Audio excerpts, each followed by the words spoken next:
সেদিন আমি যখন আমার ছেলেকে ১৫ মিনিট পরে খুঁজে পাই, তখন আমিও কান্না করতেছিলাম। এর মাঝে ওকে আমি খুঁজে পাইছি। ও আমাকে দেখছে, দেখে কাছে আসছে যে ও ঠিক আছে। আমি আর আমার ছেলে ২ জনে মিলে তাকে আমি ধরে রাখছিলাম। সেদিন মা টিফিন আনতে দেরি করায় ৪র্থ শ্রেণীর আরিয়ান ক্লাসরুম থেকে বের হয়ে যায়। অন্যদিকে ছোট বোন ২য় শ্রেণীর মার্জিতা অসুস্থ হওয়ায় দুটি ক্লাস করেই ছুটি নিয়ে বাসায় চলে যায়। এভাবেই বিমান বিধ্বস্ত হওয়ার দুর্ঘটনা থেকে রক্ষা পেয়ে নতুন জীবন পায় দুই ভাই বোন।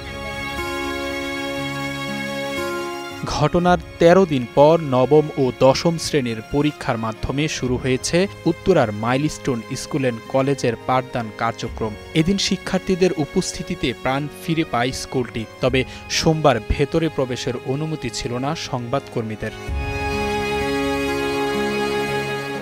বিমান বিধ্বস্তের সেই মর্মান্তিক ঘটনার পর শিক্ষার্থীরা এখনও রয়ে গেছেন মানসিক ট্রমায়। তাদের সহায়তা দিচ্ছেন বিমান বাহিনীর বিশেষ কাউন্সিলিং টিম, যেখানে মানসিক চিকিৎসার পাশাপাশি শারীরিক চিকিৎসাও নিচ্ছেন শিক্ষার্থীরা। এয়ারফোর্সের কাউন্সিলিং এর ব্যবস্থা আছে। আমি যদিও পার্সোনালি আমার যাওয়া হয়নি। আমরা সবাই যারা ওইখানে ছিলাম, আমাদের সবারও চোখে ভেসে ওঠে ওই ট্রমা থেকে বের হওয়াটা যতটুকু কষ্টকর, ততটুকু অন্য কোনো কিছুতে তেমন কষ্টটা নাই। আগে যেমন ক্লাসে আসার জন্য একটা উৎসাহ কাজ করতো, এখন আর সেরকম কাজ করে না। এখন একটু ভয়ে ভয়ে থাকি আর কি। আতঙ্ক পিছু ছাড়ছে না অভিভাবকদেরও। ভয়াবহ সেই দিনের স্মৃতি কিছুতেই ভুলতে পারছেন না তারা। তবুও জীবন থেমে থাকে না। তাই তো নতুন করে বাচ্চাদের নিয়ে স্বাভাবিক অবস্থায় ফিরতে চান বিদ্যালয় আঙিনায়।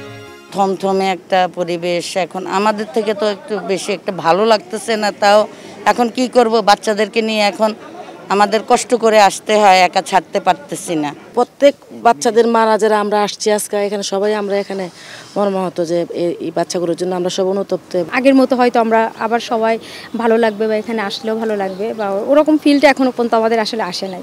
একটা ভয় কাজই করতেছে এটা।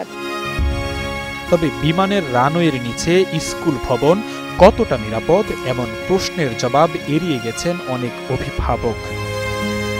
Jisan Ahmed, star news, Dhaka.